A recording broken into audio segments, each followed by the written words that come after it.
Holy smokes, everybody. That was ugly. That was a travesty.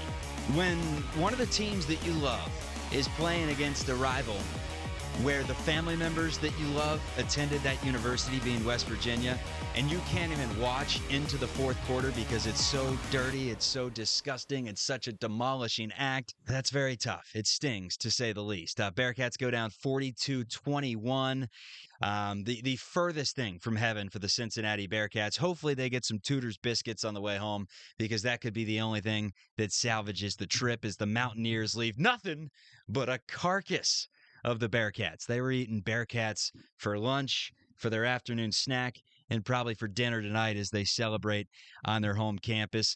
Cats get blasted 42-21. They lost out on just about every single statistical category. You know that meme? You've seen it, the TikTok, the aerosol, the guy drinking the bleach. That was all Bearcats fans during this game. It was tough. That defense gave up 634 yards to West Virginia. The Mountaineers almost doubled up the Cats. 424 rushing yards for West Virginia. This was a defense for Cincinnati that in the Oklahoma game, I thought there was some promise there. I thought it was clearly their strong point. Their run defense had moments of looking pretty good, and West Virginia made them look like they still had Pat White and Steve Slayton. It was such an embarrassing effort on the Bearcats side defensively. The quarterback situation right now for UC is, I don't know what the hell's going on. Brady Lichtenberg got the start, completed his first pass. The Cats go to the ground twice with Corey Kiner. They pick up 6 and end up, on 4th and 1, punting the ball away. After that, Emory Jones. We've seen the shuffling all year. It's musical chairs between two quarterbacks, and Emory Jones is typically sitting on the last chair, pushing Brady Lichtenberg off. So Emory Jones comes in. 3 straight drives, the Bearcats punt. Perfect time to bring back in Brady Lichtenberg. They do. They give him a shot. What's he do? He marches the Bearcats right down the field to the 1-yard line. Got hit on that play when he marched him down to the 1, and got hit bad enough to where the Bearcats precautionary left him out the rest of the game. Emory Jones gets credit for the touchdown, so you would think that he had the success there, but no, it was Brady Lichtenberg. So it's Emory Jones the rest of the game. No Brady Dragish. And look, yes, Brady Dragish is a freshman. We have no idea what he brings to the table. I'm a firm believer if someone has talent, you throw him in there. You throw him into the fire against better competition. That is how you learn. That is how you get better. Not only that, but in this day and age, you could play up to 4 games and keep your redshirt status. So, hold on. The mic reverberates. I'm going to have to push it away when I yell. What the hell are you doing, Scott? Great Scott! What the hell are you doing? It makes no sense. Why are we not playing more of the Bradys? I'm a firm believer that the only time to grow, or at least the best time to grow, is in live, real game reps. Had the opportunity to do it the entire second half with Dragish. You're playing for nothing. You're playing for nothing. I know Scott Satterfield's come out a few times at pressers and said, Emory Jones gives us the best chance to win for this program right now. So we're going to throw him out there. Who cares about the program right now? The program right now is a travesty. They stink. They're absolutely terrible. They beat Houston last weekend, and I thought, maybe this team's a little bit better than their record. Maybe they're sneaky and could win a couple games against West Virginia and Kansas to really close out the year on the right note and have me believing in Scott Satterfield entering next year. No, that was a train wreck from the opening snap. West Virginia even left points on the board. 624 total yards. Brutal. I want to talk about some basketball in just a second because, quite frankly, football season is over. There's a reason why I haven't been doing the weekly podcast on the football side and have on the basketball side.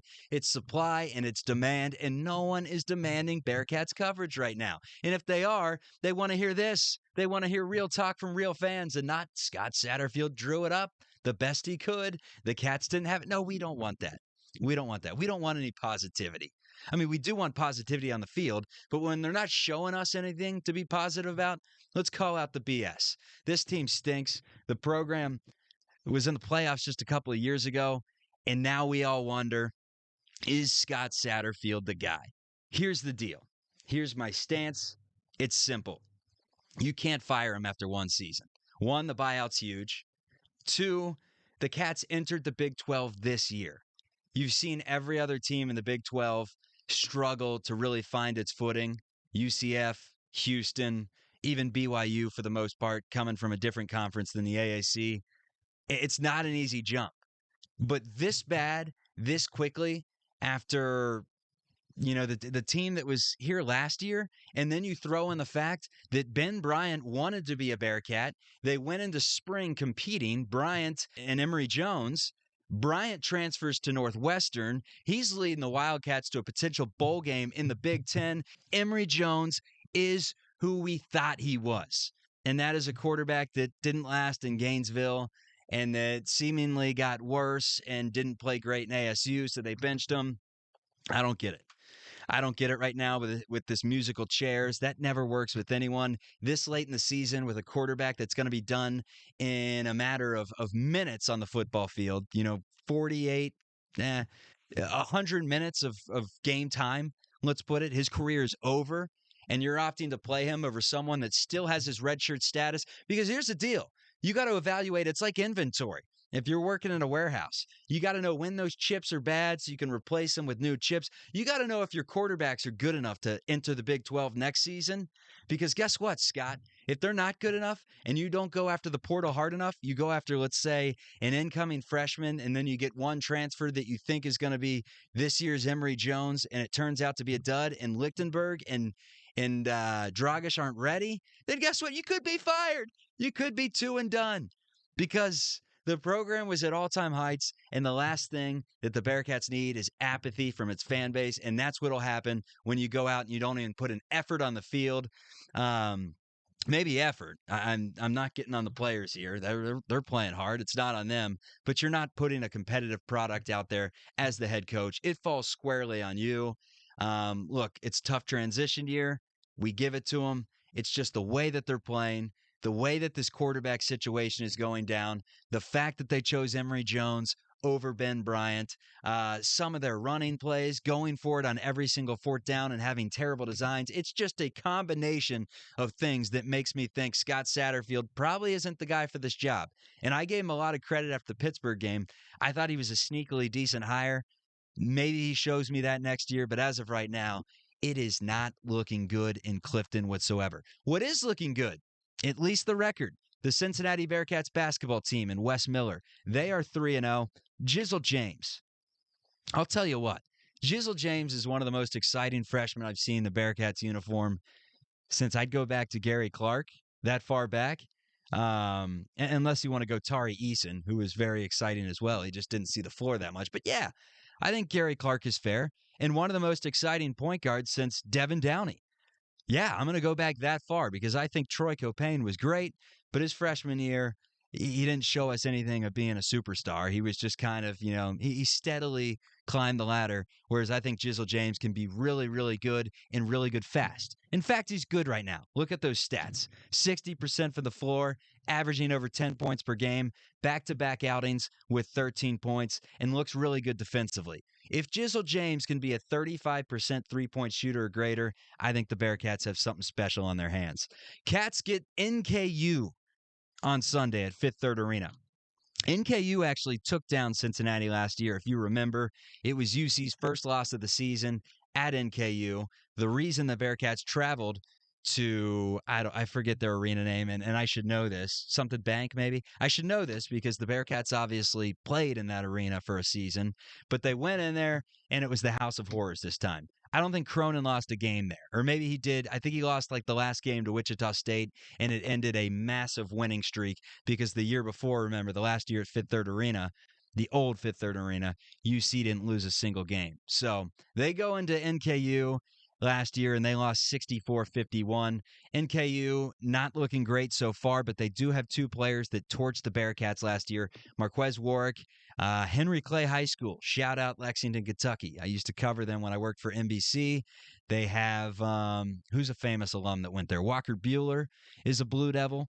And Marquez Warwick was actually the leading scorer in history at Henry Clay. He's a good player, and him and Sam Vinson combined for 37 points last year against UC, and both those players are back for NKU. Last thing I wanted to talk about, John Newman. This is a public apology to John Newman. Hello, Newman. Hello, Newman. I was hoping that Emory Jones would give me a chance at one point this year to publicly apologize after saying, Emory Jones stinks. He didn't give me the chance. I still feel that way about him, but thank you for coming to UC, looking awesome in a Bearcats uniform, and putting your heart and soul on the field. That's all you can do. Scott recruited you, not me. Anyways, John Newman. For a long time, I've been saying, I just don't love his game. He gives it to you defensively. He gets after opponents. He's great on the ball. He's lengthy. And then I thought to myself, I'm describing a really good basketball player. If John Newman can knock down some shots and give you a slight threat offensively. He's done that and more this season. I think Newman's looked really good. He's a solid number 3 for the Bearcats right now. Defensively, he's been great. In transition and attacking the basket, he has a bounce that I did not know he had, quite frankly. And maybe some Clemson fans knew it. I saw it once in a Wichita State game a couple of years ago that was like, damn, Newman can do that? This year I've seen it twice.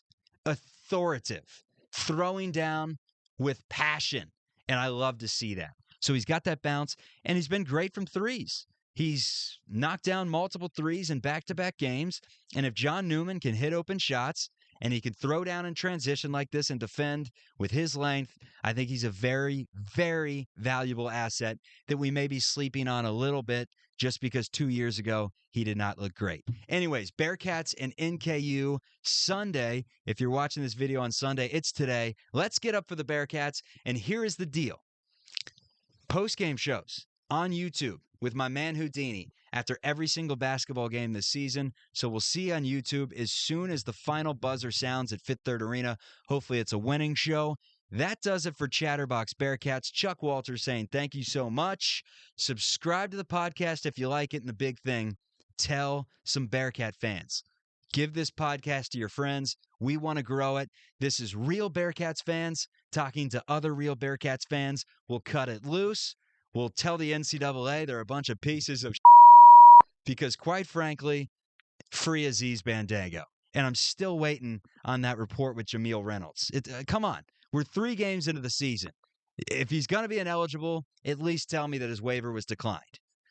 Anyways, have a great Saturday, everyone. And God forbid, Bearcats, please get those Tudor's biscuits on the way home from Morgantown.